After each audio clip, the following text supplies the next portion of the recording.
Assalamualaikum warahmatullahi wabarakatuh. Video ini saya buat untuk melengkapi nilai ujian tengah semester saya di semester 5 atau semester ganjil. Pertama, perkenalkan dulu, nama saya Fevi Hadastawarai dari Fakultas Teknologi Komunikasi dan Informatika, Program Studi Sistem Informasi. Di sini saya akan membuat video lebih menjelaskan atau menjawab soal teknik riset operasional, di mana saya tidak akan mempresentasikan melalui laptop tetapi hanya menggunakan tulisan tangan. Di sini saya mempunyai 2 lembar jawaban yang sudah pernah saya kerjakan. Saya akan menjelaskan bagaimana langkah-langkah untuk menjawab soal-soal yang kemudian saya jawab di kertas ini. Di sini terdapat soal menentukan solusi optimal dari persamaan berikut dengan metode simplex. Maksimalkan Z sama dengan 200x1 plus 190x2. Dengan kendalanya A 2x1 ditambah 2x2 kurang lebih sama dengan 160, B x1 ditambah 2x2 kurang dari sama dengan 120, C 4x1 ditambah 2x2 kurang dari sama dengan 280. Dan soal kedua, sebuah pabrik komputer membuat produk Android dan chat untuk dipasarkan dengan harga masing-masing $200 dan $190. Masing-masing produk harus melewati 3 tahap pembuatan, yaitu pemrograman, sistem, dan test implementation. Dengan singkatan pemrograman yaitu disingkat dengan PRG, sistem dengan S, dan tes implementasi dengan TI. Android membutuhkan 2 jam pada pemrograman, 1 jam pada sistem, dan 4 jam pada tes implementasi. Sedangkan chat membutuhkan waktu 2 jam pada pemrograman, 2 jam pada sistem, dan 2 jam pada tes implementasi. Masing-masing bagian dibatasi jam kerjanya. Pemrograman 160 jam, sistem 120 jam, dan tes implementasi 280 jam. Dengan metode grafik, tentukan solusi optimalnya. Nah, dari soal yang tadi sudah saya bacakan, di sini saya mempunyai jawaban menentukan fungsi tujuan dan fungsi kendalanya. Di sini tadi terdapat fungsi tujuannya yaitu Z sama dengan 200x1 ditambah 190x2. Dan fungsi kendalanya A 2x1 ditambah 2x2 kurang dari sama dengan 160. B x1 ditambah 2x2 kurang dari sama dengan 120. C 4x1 ditambah 2x2 kurang dari sama dengan 280. Kemudian kita ubah fungsi tujuan dan fungsi-fungsi kendala ke bentuk standar simplex. Di sini Z dikurang 200x1 dikurang 190x2 sama dengan 0. Nah, kenapa Z dikurang min 200x1? Karena ini semua adalah fungsi tujuan. Ini fungsi tujuan sama dengan 0 karena di sini belum ada hasilnya, dan dari 3 baris ke bawah ini adalah fungsi kendalanya A, B, dan C. Nah, di sini 2x1 ditambah 2x2 ditambah x3 sama dengan 160. B x1 ditambah 2x2 ditambah 4x sama dengan 120. 4x1 ditambah 2x2 ditambah x5 sama dengan 280. Sekarang pasti penasaran kan, x3, x4, dan x5 ini apa? Ini adalah variabel slack. Variabel slack ini memang sudah mutlak, yaitu x3, x4, dan x5-nya. Terus di sini sekarang kita membuat tabel simplex awalnya. Menentukan kolom kunci dan baris kunci sebagai dasar iterasi. kolom kunci ditentukan oleh nilai Z yang paling kecil atau negatif. Baris kunci ditentukan berdasarkan nilai indeks terkecil, dan di sini ada rumus menentukan nilai indeks terkecilnya, yaitu nilai kanan dibagi kolom kunci. Kemudian menentukan nilai elemen sel, yaitu nilai perpotongan antara kolom kunci dengan baris kunci. Nah, di sini ada kolomnya. Variabel dasarnya yaitu ada Z yang asalnya dari sini. Ini Z.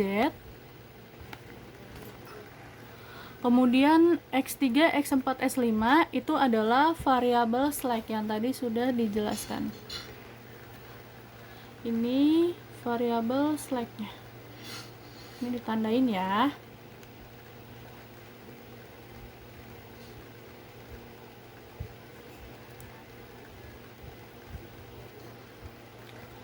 Nah, X1-nya min 200, X2 min 190, X3 0, 0 dan 0. Terus sampai X5 nilai kanannya itu adalah 0.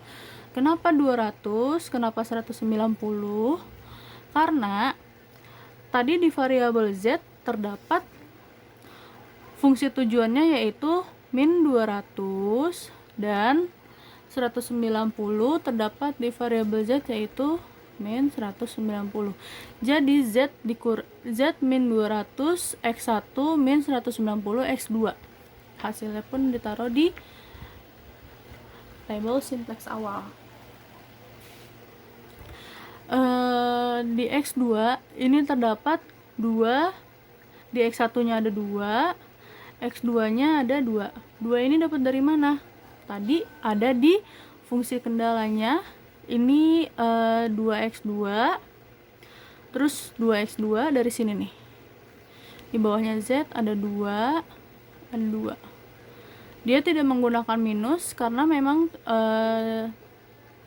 pada perubahan fungsi tujuan dan fungsi kendalanya itu tidak ada minusnya.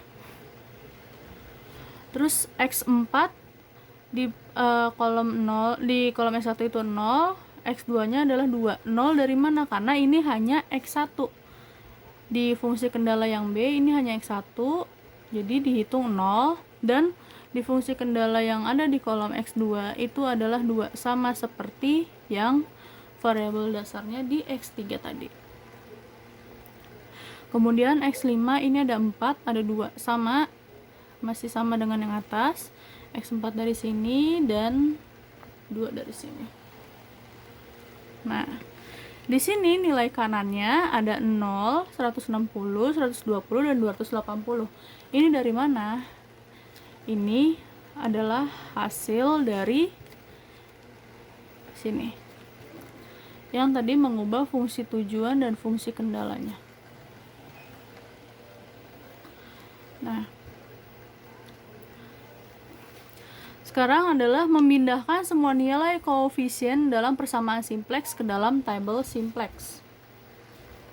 Di sini ada fs dari batasan 1, 2, dan 3. Itu dari batasan 1, 2, dan 3 itu diambil dari variabel slack-nya. Kemudian ini yang saya beri stabilo ungu itu ada min 190, 2, dan 2 terus sampai bawah ini 2. Ini adalah kolom kunci yang ditentukan oleh nilai Z yang mempunyai nilai negatif terkecil. Kita lihat nilai negatif terkecilnya itu berasal dari min 190. Dibanding 200, 190 udah paling kecil dong. Kemudian ini yang saya beri stabilo biru itu adalah kolom kunci yang ditentukan dengan cara mencari nilai negatif terbesar yang ada di baris tujuan Z pada tabel simplex. Ini udah saya beri keterangan. Minus terbesar nilainya itu adalah min 200. Nah, kalau ini yang saya beri pulpen warna hijau di barisan X4 dan kolom mulai dari kolom X1 sampai X5. Ini ada penjelasan yang lebih panjang. Baris X4 adalah baris kunci karena hasil bagi nilai di kolom nilai kanan dengan nilai di kolom kuncinya menghasilkan nilai positif paling kecil. Perhitungannya adalah sebagai berikut. Ini Z, perhitungannya adalah 0 dibagi 190, hasilnya tak terdefinisikan. Kemudian ada baris X3, 160 dibagi 2. 160 ini dibagi dari mana? 160 dibagi 2. 2 yang ada di kolom X3. Kemudian baris X4 itu ada 120 dibagi 2. Dan kemudian ini baris di X5 280 dibagi 2, 280 ngambil dari sini dibagi 2. Jadi kita ngambil selalu dari sini, dari kolom X2-nya. Hasilnya 80, 60, dan 140. Nah, sekarang kita melakukan iterasi dengan menentukan baris kunci baru dan baris-baris lainnya termasuk Z. Pertama kita membuat baris kunci baru yang rumusnya adalah baris kunci lama dibagi elemen sel. Baris kunci barunya yaitu X2. X2 itu ada di sini, kita lihat. 2 0 1 0 120. Kita ambil dari sini. Dari mulai X2 yang ada di sini. Dibagi 2. 2 itu dari mana? Kita ambil dari X1, elemen selnya. Jadi hasilnya 2 bagi 2, 2 bagi 2 1. Hasilnya ini 0 bagi 2 itu adalah 0. Hasilnya ini 1 bagi 2 itu hasil tetap 2. 0 bagi 2 itu hasilnya 0. Dan 120 dibagi 60 dibagi 2 itu hasilnya 60. Kemudian membuat baris Z baru, ini rumusnya adalah baris Z lama dikurangi nilai kolom kunci baris yang sesuai dikali baris kunci baru. Jadi minus 190, terus ke barisnya itu ada 0 dikurang 190 dikali hasil dari yang tadi sudah kita bagikan. Nah, di sini ada jawaban yang kedua. Tadi produk Android dan chat saya definisikan menjadi variabel X1 dan X2. Android itu mempunyai nilai jual $200 dan chat itu $190. Fungsi tujuannya berarti C saya definisikan menjadi fungsi ini menjadi C sama dengan 200 X1 ditambah 190 X2. Di mana X1 mempunyai masing-masing waktu produksi yaitu pemrograman, sistem, dan tes implementasi, dan X2 pun juga sama. Android mempunyai waktu produksi pemrograman yaitu 2 jam, sistem itu 1 jam, dan tes implementasi itu ada 4 jam. Kemudian X2 yaitu chat mempunyai waktu produksi 2 jam, sistem 2 jam, dan implementasinya 2 jam. Kapasitas masing-masing dibatasi yaitu pemrograman 160 jam, sistem 120 jam, dan tes implementasi 280 jam. Kalau saya masukkan ke dalam kolom yaitu seperti ini.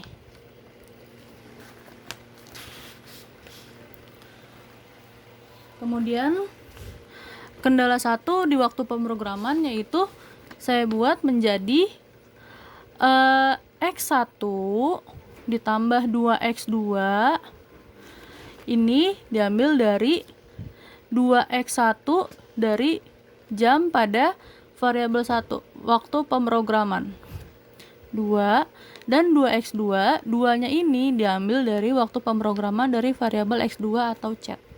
Kalau ini Android, ini chat.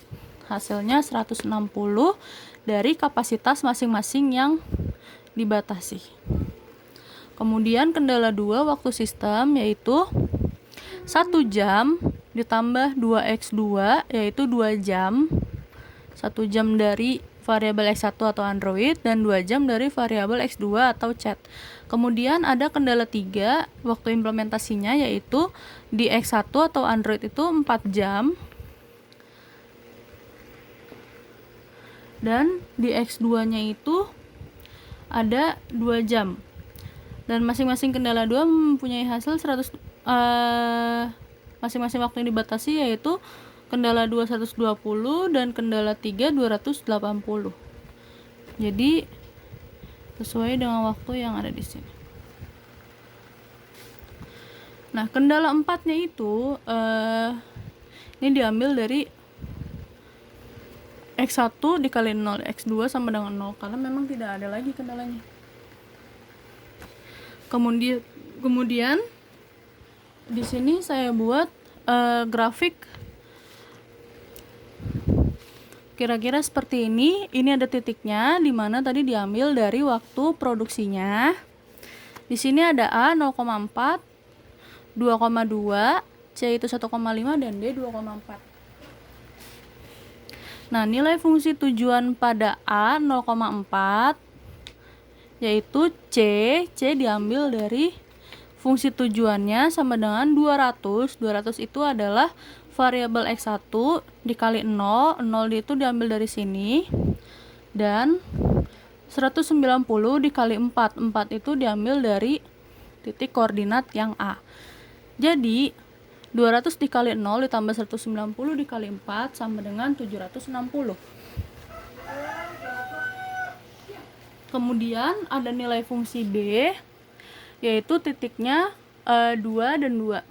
Ini B ya, 2. Jadi diambilnya dari sini ya, titik-titik ini yang saling ketemunya.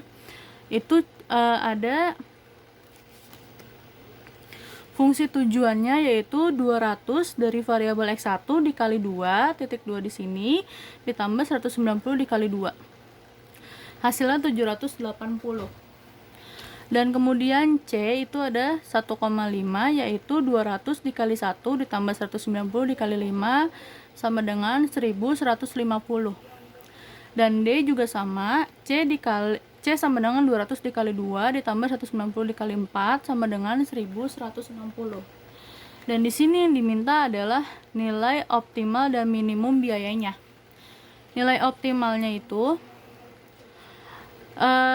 karena yang dicariin terendah, minimum biayanya itu kan di sini kita lihat 760 di antara dari 4 nilai fungsi tujuan ini, yang terendah adalah 760. Dan 760 itu berarti kita lihat di sini. X1 mempunyai titiknya 0. X2 4. Jadi dengan demikian diketahui penyelesaian optimal dari masalah linear programming dalam kasus ini adalah X1-nya 0 dan X2-nya adalah 4. Dan minimum biayanya adalah 760. Terima kasih, hanya segitu yang bisa saya sampaikan. Atas kekurangan materi yang sudah saya sampaikan atau kesalahannya, saya mohon maaf karena di sini juga saya masih belajar. Terima kasih atas perhatiannya. Wassalamualaikum warahmatullahi wabarakatuh.